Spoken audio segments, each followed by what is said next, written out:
Hello students, आज हम corporate accounting subject का एक बहुत इम्पॉर्टेंट टॉपिक डिस्कस करने जा रहे हैं, that is issue of share, forfeiture and reissue of shares. मैं हूँ doctor Pooja, assistant professor of commerce, government PG college for women, sector 14, Panchkula से। सबसे पहले मैं आपको ये बताना चाहूँगी कि अगर आप मेरी ये वीडियो देखते हैं तो आपको इससे क्या क्या सीखने को मिलेगा। Students will learn what is share and share capital, मतलब शेयर क्या है और शेयर कैपिटल क्या है।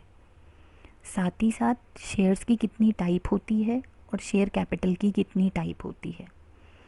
इसी के साथ साथ मैं आपको बताऊंगी कि शेयर्स को किस तरीके से इशू किया जाता है, उसकी अकाउंटिंग ट्रीटमेंट क्या है और एक सॉल्व्ड प्रैक्टिकल क्वेश्चन भी। सबसे पहले हम बात करते हैं शेयर की। अगर मैं इसकी बैकग्राउंड के बारे में बात करूं तो बेसिकली 3 तरीके के बिजनेस होते हैं: सोल प्रोप्राइटरशिप, पार्टनरशिप और कंपनी। और कंपनी ही केवल एक ऐसा बिजनेस है जो लोगों से, पब्लिक से पैसा मंगवा सकती है, और जो पब्लिक से वो पैसा मंगवाती है उसके बदले में वो उनको शेयर इशू करती है। अब कंपनी की अपनी बहुत सारी कैरेक्टरिस्टिक्स होती हैं, जैसे कि कंपनी की लीगल एंटिटी सेपरेट है, मतलब कंपनी लीगली एक अलग पर्सन मानी जाती है और उसके शेयर होल्डर्स अलग, डायरेक्टर्स अलग माने जाते हैं। कंपनी की एग्जिस्टेंस परपेचुअल है, दैट मीन्स लोग आते जाते रहते हैं, शेयर होल्डर्स आते जाते रहते हैं, लेकिन कंपनी वैसे ही रहती है। कंपनी में लिमिटेड लाइबिलिटी है, मतलब शेयर होल्डर्स ने जितने के शेयर्स खरीदे हैं उनकी बस उतनी सी लाइबिलिटी है, उससे फालतू पैसे उनसे नहीं मंगवा सकते। कंपनी अपने सिग्नेचर कॉमन सील के थ्रू करती है, और कंपनी के शेयर्स इजीली मार्केट में बेचे जा सकते हैं, मतलब ट्रांसफरेबल होते हैं। और कंपनी ही एक ऐसा फॉर्म ऑफ बिजनेस है जो पब्लिक से सब्सक्रिप्शन मंगाती है, पब्लिक से पैसा मंगवाती है और उनको शेयर्स इशू करती है। तो आइए अब बात करते हैं कि शेयर्स क्या होते हैं। अकॉर्डिंग टू सेक्शन 2 सब सेक्शन 84 ऑफ कंपनीज एक्ट 2013, शेयर का मतलब है, share means a share in the share capital of a company and it includes stock. अगर मैं जनरली बात करूं, शेयर का हिंदी में मतलब क्या बना? हिस्सा। तो शेयर कैपिटल और share is basically share capital का हिस्सा। आप जितने शेयर्स खरीदते हैं वो शेयर कैपिटल में आपका हिस्सा होता है। कंपनी क्या करती है, अपनी टोटल कैपिटल को छोटे छोटे पार्ट्स में डिवाइड कर देती है और उन छोटे छोटे पार्ट को शेयर कहा जाता है। फॉर एग्ज़ाम्पल, कंपनी अपनी टोटल शेयर कैपिटल को 100 रुपये, 50 रुपये, 10 रुपये, 5 रुपये या 1 रुपये में डिवाइड कर देती है और उनको शेयर कहा जाता है। शेयर जनरली नंबर किए जाते हैं, और शेयर का मतलब है आप शेयर कैपिटल में आपकी क्या हिस्सेदारी है, दैट इज़ कितने शेयर आपने खरीदे। तो एक अकेले को शेयर कहा जाता है, जैसे 100 रुपये, 50 रुपये आपने एक शेयर जो खरीदा है। अब कितने टाइप्स के शेयर होते हैं? जनरली 2 तरीके के शेयर्स होते हैं, 2 टाइप्स होती हैं, preference shares and equity shares. Preference, जैसे कि नाम बता रहा है, प्रेफरेंस, इनको किसी चीज़ में प्रेफरेंस होती है, इनके पास प्रेफरेंशियल राइट होता है। कहाँ कहाँ इनको प्रेफरेंस होती है? इनको बेसिकली 2 जगह पे प्रेफरेंस होती है। सबसे पहली, इनको हर साल फिक्स्ड परसेंटेज ऑफ डिविडेंड दिया जाता है कंपनी के प्रॉफिट से। अब समझते हैं कि डिविडेंड क्या होता है। हर साल कंपनी प्रॉफिट कमाती है, उस प्रॉफिट में से कंपनी अपने सारे खर्चे पे कर देती है। जब सारे खर्चे निकाल लिए जाते हैं तो जो प्रॉफिट बच जाता है उस पे शेयर होल्डर्स का अधिकार होता है। लेकिन उस अधिकार में भी 2 तरह के शेयर होल्डर्स का अधिकार है, प्रेफरेंस का और इक्विटी का। अब प्रेफरेंस शेयर होल्डर्स को इसमें पहले पे किया जाता है डिविडेंड, मतलब ये उनको प्रेफरेंशियल राइट है कि उनका डिविडेंड पहले दिया जाएगा बचे हुए पैसों में से, प्रॉफिट में से, और अगर फिर कोई पैसे बचेंगे तो वो इक्विटी को मिलेंगे। आपने जनरली अगर कभी भी प्रैक्टिकल क्वेश्चन को ध्यान से देखा हो तो प्रेफरेंस शेयर्स के आगे एक नंबर लिखा होता है और परसेंटेज लिखी होती है। फॉर एग्जांपल 9% प्रेफरेंस शेयर्स, तो इस केस में जो प्रेफरेंस शेयर्स हैं वो 9% डिविडेंड उनको जो है वो मिलेगा हर साल के प्रॉफिट में से। सेकंड जो प्रेफरेंस इनको दी जाती है वो है return of capital at the time of winding up, मतलब कंपनी बंद होने जा रही है, कंपनी पहले अपने सारे एसेट्स बेचेगी, जो पैसा आएगा उससे सारी लाइबिलिटीज़ पे करेगी, और फिर उसके बाद जो पैसे बच जाएंगे उससे कैपिटल वापस की जाएगी। लेकिन उस केस में भी पहले प्रेफरेंस की कैपिटल वापस की जाएगी, और अगर कोई पैसे बच जाएंगे तो इक्विटी को पैसे वापस किए जाएंगे। So that means preference share holders को हर साल प्रॉफिट में से एक फिक्स्ड परसेंटेज ऑफ डिविडेंड दिया जाता है, और अगर कंपनी बंद होने जा रही है तो पहले प्रेफरेंस के पैसे लौटाए जाएंगे और उसके बाद इक्विटी के। प्रेफरेंस शेयर्स जो हैं अब वो कितने टाइप्स के होते हैं? बेसिकली 8 टाइप्स बताई गई हैं प्रेफरेंस शेयर्स की। सबसे पहले हैं cumulative preference shares. Cumulative preference share, cumulative का मतलब है जुड़ते रहना, तो कम्युलेटिव प्रेफरेंस शेयर्स जो हैं उसका डिविडेंड जुड़ता रहता है। कहने का भाव है अगर किसी साल कंपनी को प्रॉफिट नहीं हुआ तो उस साल का डिविडेंड जो है प्रेफरेंस शेयर होल्डर्स को अगले साल के प्रॉफिट में से पे किया जाएगा। फॉर एग्जाम्पल 9% प्रेफरेंस शेयर्स हैं और कंपनी को उस साल प्रॉफिट नहीं हुआ तो कंपनी डिविडेंड नहीं दे पा रही है। अगले साल जब कंपनी को प्रॉफिट होगा तो कंपनी 9% पिछले साल का डिविडेंड और 9% उस साल का डिविडेंड, मतलब total 18% dividend preference share holders को देगी। तो कम्युलेटिव का मतलब है इनके डिविडेंड का एरियर जुड़ता रहता है। इंडिया में नॉर्मली कम्युलेटिव प्रेफरेंस शेयर्स ही दिए जाते हैं। इसी के ऑपोजिट सेकेंड टाइप है non cumulative preference shares. Non cumulative का मतलब है जिनका एरियर ऑफ डिविडेंड नहीं जुड़ता, मतलब जिस साल कंपनी को प्रॉफिट नहीं हुआ उस साल इनको डिविडेंड नहीं मिलेगा, जिस साल प्रॉफिट होगा उस साल इनको डिविडेंड मिल जाएगा, पिछला डिविडेंड इनका नहीं जुड़ता जो रह गए। Third type is participating preference shares. Participating का मतलब है ये लोग पार्टिसिपेट करते हैं किस चीज़ में? सरप्लस में। अब मैंने जैसे आपको बताया प्रेफरेंस शेयर होल्डर्स को 2 प्रेफरेंस है, डिविडेंड की और वाइंडिंग अप पे शेयर कैपिटल मिलने की। तो पार्टिसिपेटिंग प्रेफरेंस शेयर्स वो होते हैं जो सरप्लस में भागीदार होते हैं। मैं आपको एग्जाम्पल से समझाती हूँ। कंपनी के पास प्रॉफिट है, कंपनी ने 9% प्रेफरेंस शेयर्स को 9% डिविडेंड दे दिया उस साल का।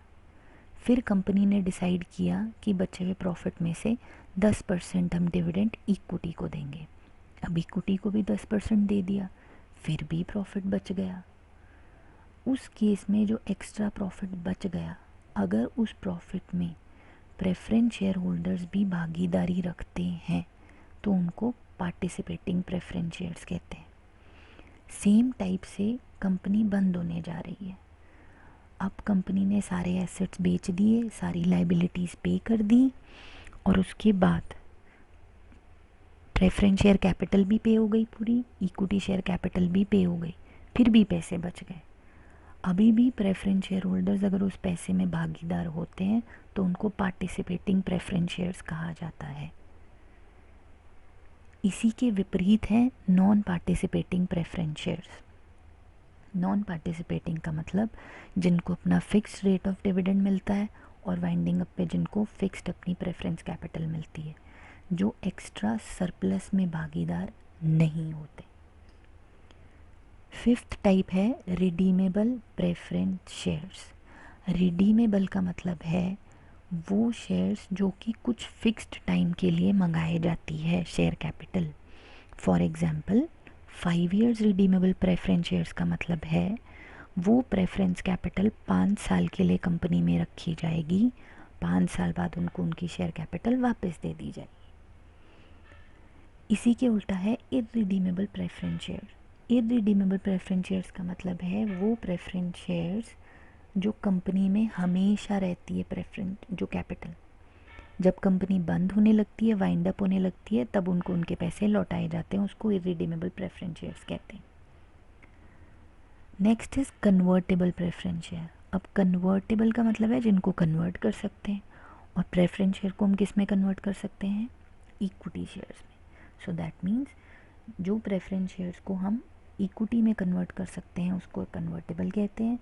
एंड नॉन कन्वर्टेबल का मतलब जिनको इक्विटी में हम कन्वर्ट नहीं कर सकते, जो प्रेफरेंस शेयर प्रेफरेंस ही रहते हैं, उनको नॉन कन्वर्टेबल कहते हैं। सो इस तरीके से 8 टाइप्स ऑफ प्रेफरेंस शेयर्स हैं।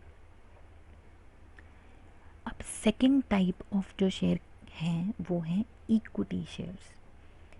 According to section 43 subsection A of companies act 2013, equity share is that share which is not a preference share.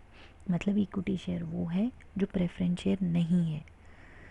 अगर मैं इसको दूसरे वर्ड्स में कहूँ, सिंपल वर्ड्स में कहूँ, तो इक्विटी वो है जिसको फिक्स्ड रेट ऑफ डिविडेंड नहीं मिलता, प्रॉफिट होगा तो इनको डिविडेंड मिलेगा, लॉस होगा तो ये लॉस बियर करेंगे, ज़्यादा प्रॉफिट होगा तो ज़्यादा डिविडेंड मिलेगा, फिक्स्ड रेट नहीं है, इनको बेसिकली कंपनी के ओनर्स कहा जाता है।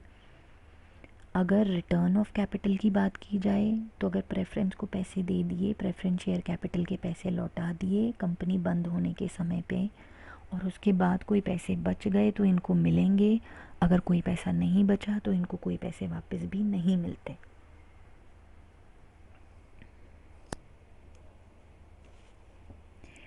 इसके बाद अगर मैं डिस्कस करूं तो प्रेफरेंस और इक्विटी में डिफरेंस क्या होता है। प्रेफरेंस को फिक्स्ड रेट ऑफ डिविडेंड मिलता है, इक्विटी का कोई रेट फिक्स्ड नहीं होता। अगर डिविडेंड पे नहीं हुआ प्रेफरेंस का तो उसके एरियर ऑफ डिविडेंड जुड़ते जाते हैं, लेकिन इक्विटी के केस में कुछ जुड़ता नहीं है। प्रेफरेंस शेयर होल्डर्स को वाइंडिंग अप पे भी पैसे पहले मिलते हैं और इक्विटी को वाइंडिंग अप पे पैसे बाद में मिलते हैं।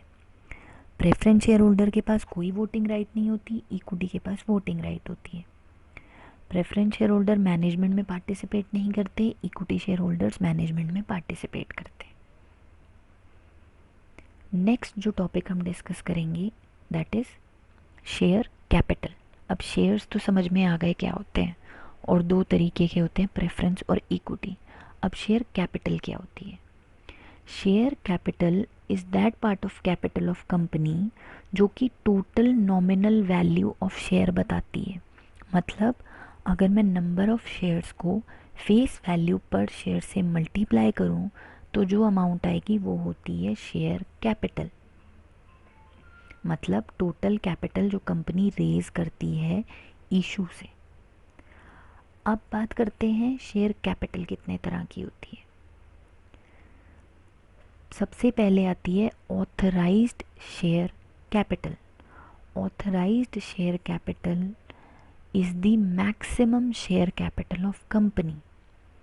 ये वो अमाउंट है जिससे ज़्यादा शेयर कैपिटल किसी भी टाइम पे कंपनी में नहीं हो सकती, और ये मेमोरेंडम ऑफ एसोसिएशन में मेंशन होती है।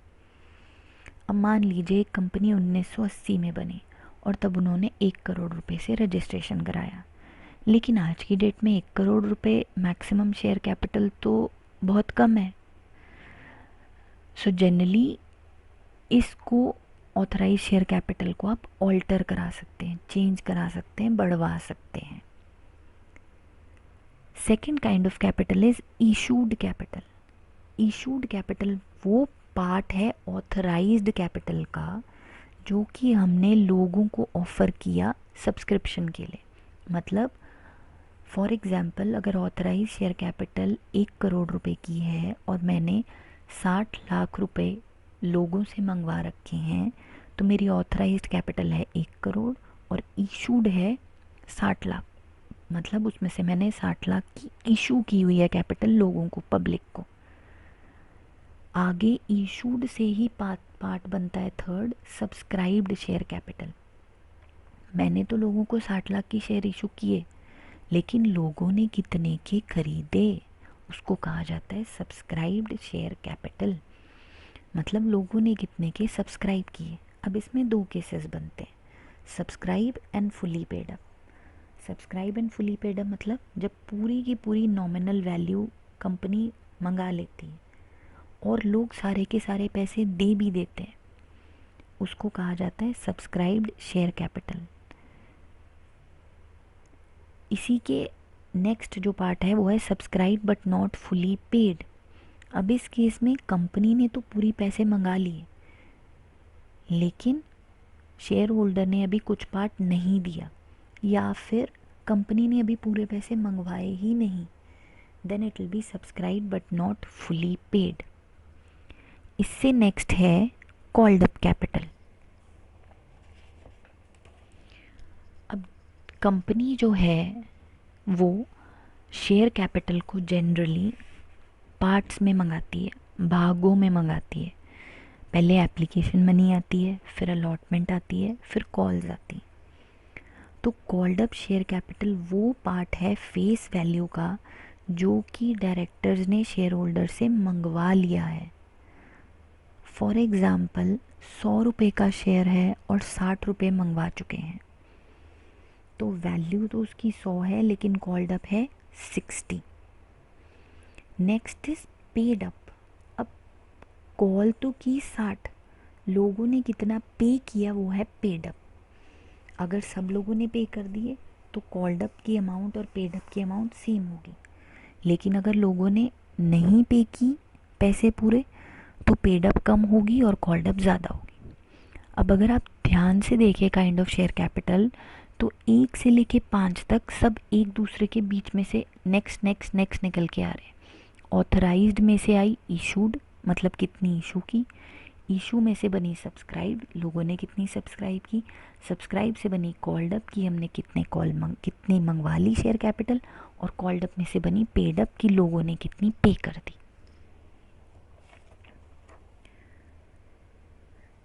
आपकी बैलेंस शीट में इस तरीके से शेयर कैपिटल जो है वो शो होती है।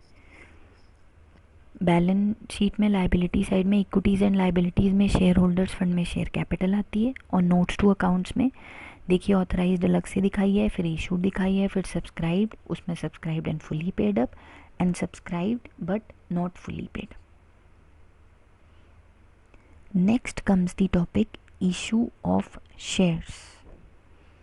शेयर्स को 3 तरीके से इशू किया जाता है। सबसे पहला है for cash by private placement of shares. Second है कैश पे ही लेकिन पब्लिक सब्सक्रिप्शन ऑफ शेयर्स। और तीसरा है for consideration other than cash. अब इन तीनों के बारे में समझ लेते हैं कि ये क्या है। पहला है private placement of shares. Private placement मतलब पब्लिक को नहीं दिया, प्राइवेटली दिए हैं शेयर्स।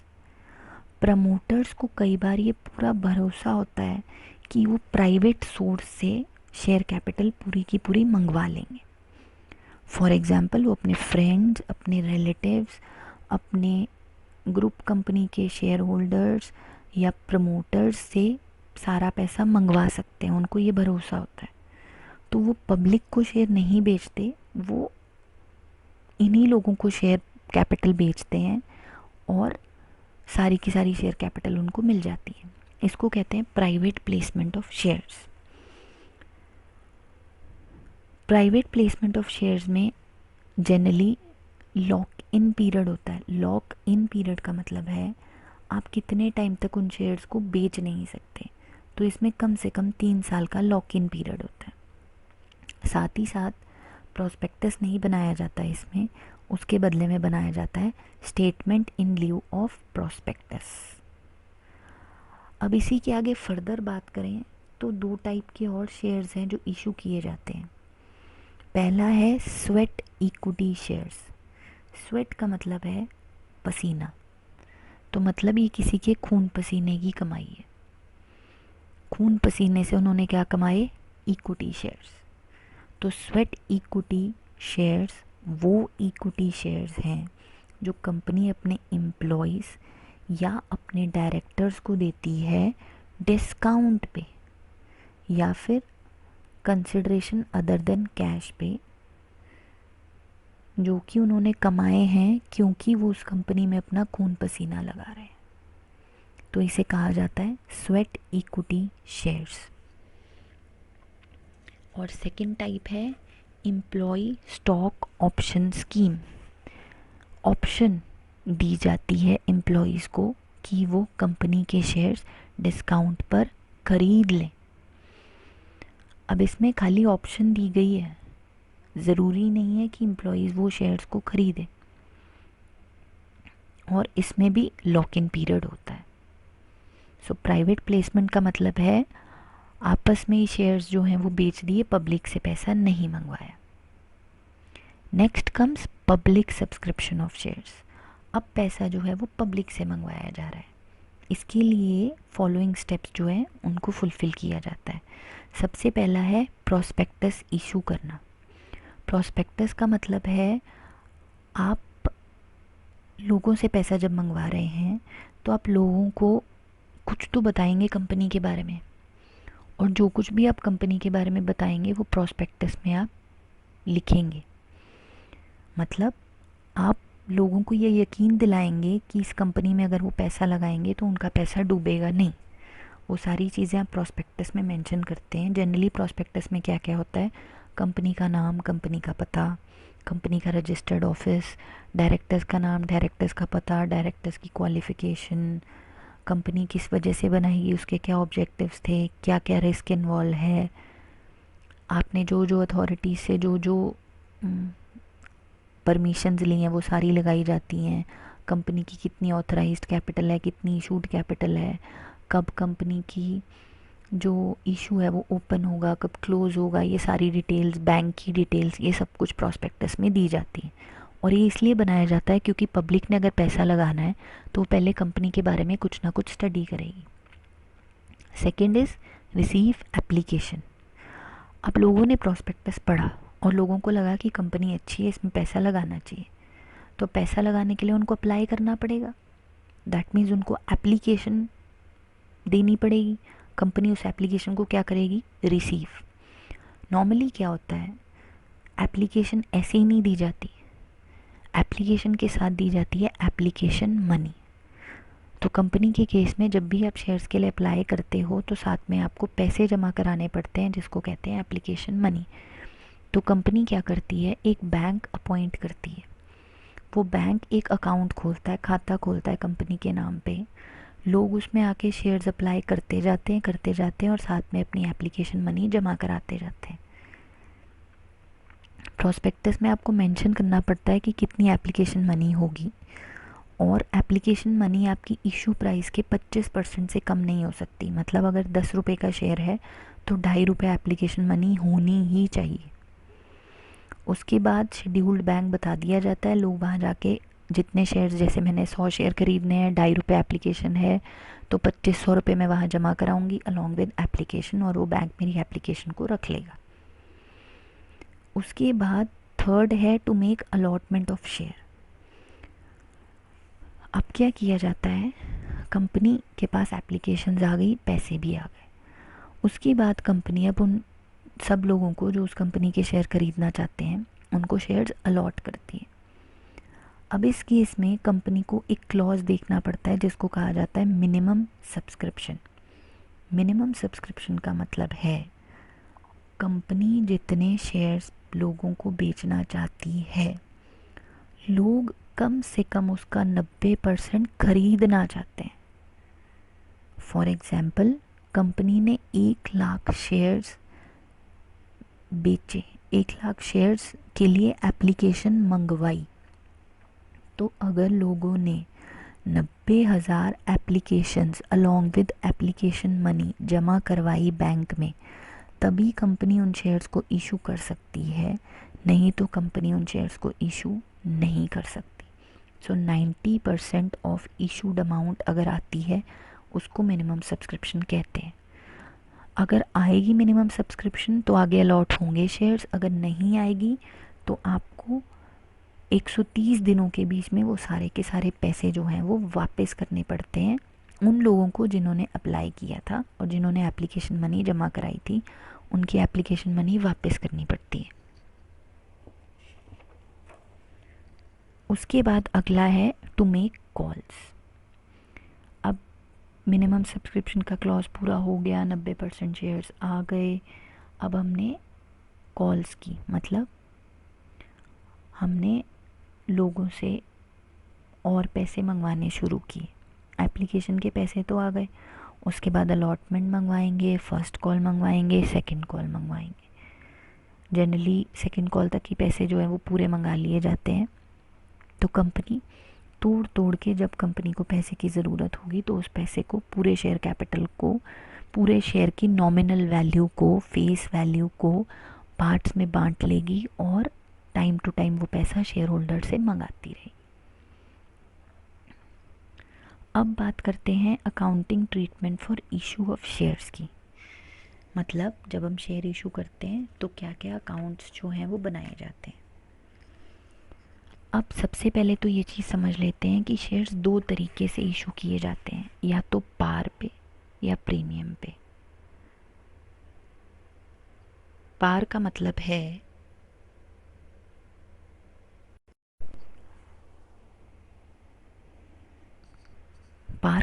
है जब शेयर्स को उसकी फेस वैल्यू पे इशू किया जाता है, मतलब इशू प्राइस और फेस वैल्यू सेम है, 10 रुपये का शेयर है, 10 रुपये का ही बेचा जा रहा है। सेकंड केस है issue of share at premium. Premium का मतलब है कुछ एक्स्ट्रा पैसे लिए जाते हैं पर शेयर, जिसको कहा जाता है प्रीमियम। फॉर एग्जांपल 10 रुपये का शेयर है, 12 रुपये में बेचा जा रहा है, तो मतलब 2 रुपये प्रीमियम है। जब आप अकाउंटिंग एंट्रीज़ करते हैं तो ये सारी अकाउंटिंग एंट्रीज़ की जाती हैं इशू ऑफ शेयर्स के टाइम पे। सबसे पहले जैसे मैंने आपको बताया, जब हम अप्लाई करते हैं तो एप्लीकेशन मनी पहले साथ में जमा होती है, तो पहली एंट्री आएगी bank to share application with application money received. उसके बाद जब हम मिनिमम सब्सक्रिप्शन देख लेते हैं तो हम एक्सेप्ट करते हैं उन एप्लीकेशंस को, तो वो आएगी share application to share capital. उसके बाद आप अलॉटमेंट मनी को ड्यू करते हैं। अब 2 तरीके से अलॉटमेंट हो सकती है, पार पे या प्रीमियम पे। अगर पार पे होगी तो share allotment to share capital, और अगर प्रीमियम पे होगी तो share allotment to share capital to securities premium. उसके बाद आप अलॉटमेंट मनी मंगाएंगे तो बैंक टू शेयर अलॉटमेंट, फिर फर्स्ट कॉल मंगवाएंगे तो फर्स्ट कॉल ड्यू करेंगे, share first call to share capital, और जब पैसे आ जाएंगे तो bank to share first call. Next is subscription of shares. अब इसके भी 2 केसेस हो सकते हैं। First is full subscription of shares. जब आपने लोगों से पैसे मंगवाए तो जितने शेयर्स मंगवाए और जितने शेयर्स लोगों के आए वो इक्वल थे, तो that means it is fully subscribed. लेकिन एक केस और हो सकता है, ओवर सब्सक्रिप्शन। मतलब आपने तो 1 लाख के शेयर बेचने हैं लेकिन लोगों ने एप्लीकेशन 2 लाख की दे दी, तो इस केस में कंपनी क्या करेगी, उसे कहा जाता है ओवर सब्सक्रिप्शन।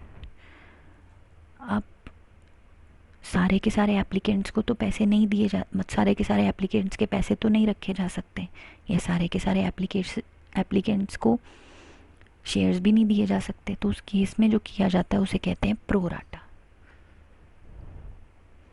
अब अगर ओवर सब्सक्रिप्शन होगी तो कंपनी के पास क्या क्या ऑप्शंस होंगी वो देख लेते हैं। सबसे पहली है rejection of applications.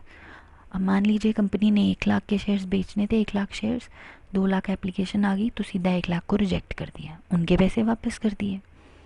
Second is partial और प्रो राटा अलॉटमेंट। मतलब 1 लाख एप्लीकेशन मनी जो आई सारी के सारे पैसे रख लिए 2 लाख के, और 1 लाख शेयर्स उनको दे दिए और उनके एक्स्ट्रा पैसे जो है वो आगे यूज़ कर लिए। तीसरा केस हो सकता है कॉम्बिनेशन, मतलब कुछ प्रोराटा किया और कुछ को पैसे वापस कर दिए। अब अकाउंटिंग ट्रीटमेंट देख लेते हैं इस केस में क्या होगा। सबसे पहले तो एप्लीकेशन मनी जब आपने रिसीव की तो बैंक टू शेयर एप्लीकेशन। अब एप्लीकेशन मनी जो अलॉटमेंट के लिए यूज़ की वो तो चली गई share application to share capital. अब जो एक्स्ट्रा पैसे बच गए, पहला केस हमने एक्स्ट्रा पैसे वापस कर दिए तो शेयर एप्लीकेशन टू बैंक। दूसरा केस हमने उस शेयर एप्लीकेशन के पैसे आगे अलॉटमेंट और कॉल्स में यूज़ कर लिए, तब एंट्री बनेगी share application account debit to share allotment to share capital calls in advance. अब अगर मैं इन सारी एंट्रीज़ को कंबाइन कर दूँ तो एक एंट्री बनेगी share application account debit to share capital, जितने पैसे हमने एप्लीकेशन में यूज़ किए, टू बैंक जितने पैसे वापस किए, टू शेयर अलॉटमेंट जितने अलॉटमेंट में एडजस्ट किए, and to calls in advance जितने कॉल्स में एडजस्ट किए। अब मैं आपके साथ डिस्कस करूँगी एक प्रैक्टिकल क्वेश्चन जिसमें ये सारे के सारे तीनों तरीके के ऑप्शंस जो हैं उनको शो किया गया है विद दी अकाउंटिंग एंट्रीज। एक कंपनी ने 1 लाख इक्विटी शेयर्स जो है वो मंगवाए और 25 रुपये का एक शेयर था। एप्लीकेशन जो है वो 5 रुपये की थी, अलॉटमेंट 7.5, फर्स्ट कॉल 7.5 और सेकंड कॉल 5 रुपये की। अब हुआ क्या, एप्लीकेशंस जब आई 1 लाख की आनी थी लेकिन आई 4 लाख की, और अलॉटमेंट 3 केसेस बनाए गए जो कि डायरेक्टर्स ने डिसाइड की। पहले केस में डायरेक्टर्स ने कहा 1 लाख के बदले 1 लाख शेयर दो और बाकी 3 लाख जो एप्लीकेशंस हैं उनके पैसे वापस कर दो। सेकंड केस में उन्होंने कहा कि 1 लाख के बदले प्रोराटा करो, 4 के 4 लाख के पैसे रख लो, एक्स्ट्रा पैसे जो हैं वो आगे अलॉटमेंट में इस्तेमाल करो और उसके बाद पैसे जो हैं वो जो बच गए उसके बाद अलॉटमेंट के बाद पैसे वो वापस कर दो। थर्ड केस उन्होंने कहा 2 लाख शेयर्स को तो रिजेक्ट करो, बच गई 2, उसमें से 80,000 शेयर को 80,000 शेयर इशू करो और बाकियों को बचे हुए 20,000 शेयर इशू कर दो। तो अब देखते हैं कि तीनों केसेस में कैसे प्रैक्टिकल होगा।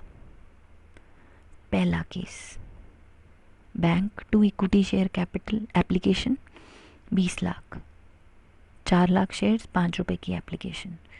उसके बाद आपने सिर्फ 1 लाख की एप्लीकेशन मनी रखनी है तो 1 लाख इंटू 5, देखिए टू इक्विटी शेयर कैपिटल में सिर्फ 5 लाख गया और बाकी 15 लाख मोड़ दिए 3 लाख शेयर्स के 5 रुपये के हिसाब से।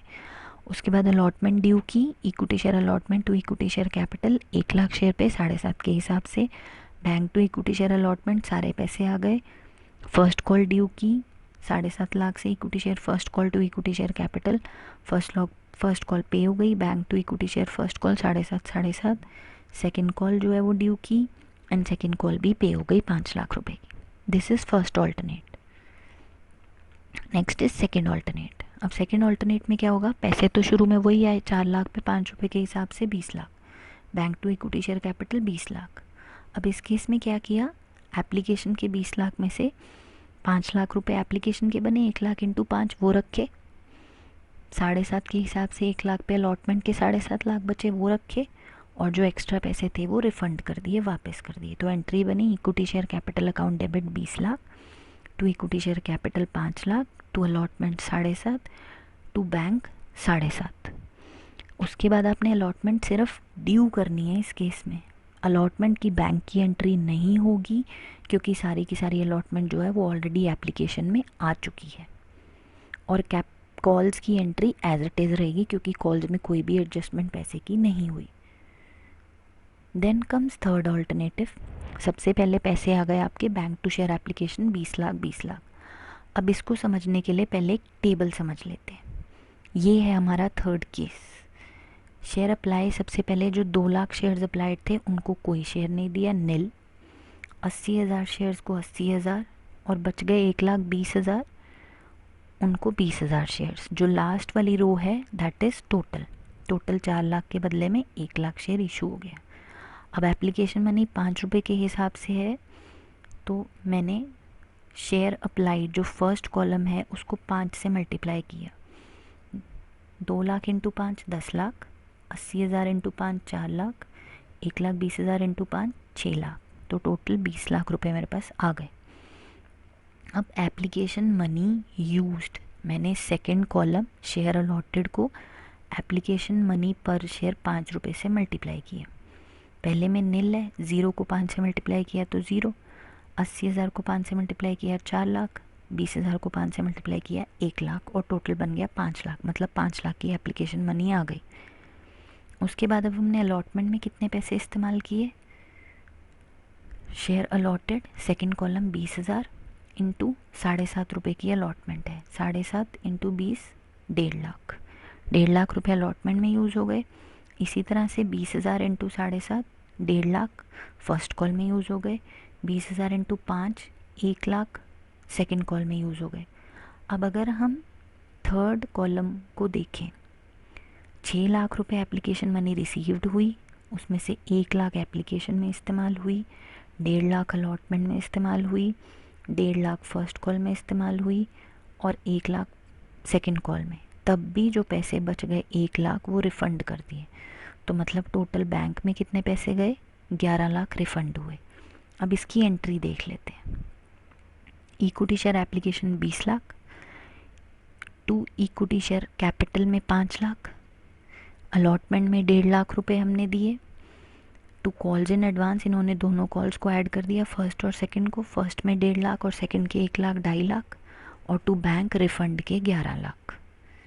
नेक्स्ट इन्होंने अलॉटमेंट ड्यू की, equity share allotment to equity share capital 7.5 lakh, 7.5 into 1 lakh आई कितनी, bank to equity share allotment 7.5 आनी थी, 1.5 पहले ही आ चुकी है एप्लीकेशन में, तो सिर्फ 6 लाख यहाँ पे आएगी।